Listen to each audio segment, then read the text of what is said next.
Welcome to this short video on how to subtract decimals.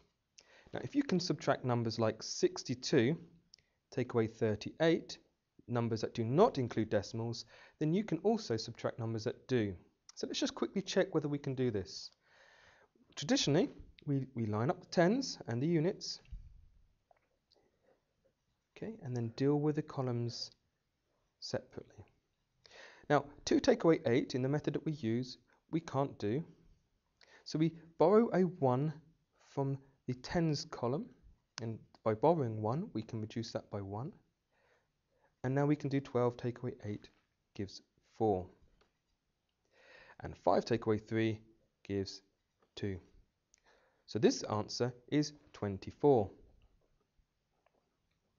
Okay.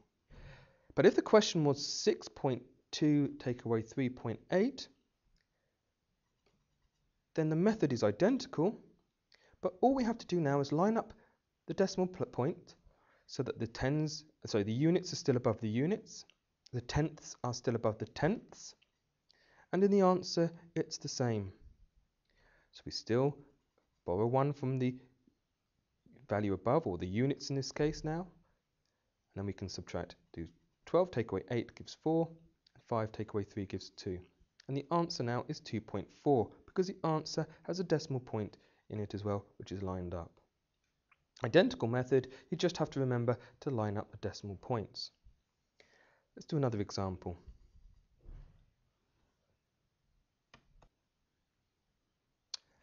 Okay, so let's try another example. Let's now try 12.02 take away 3.91. So we start by putting in the number we're subtracting from, 12.02.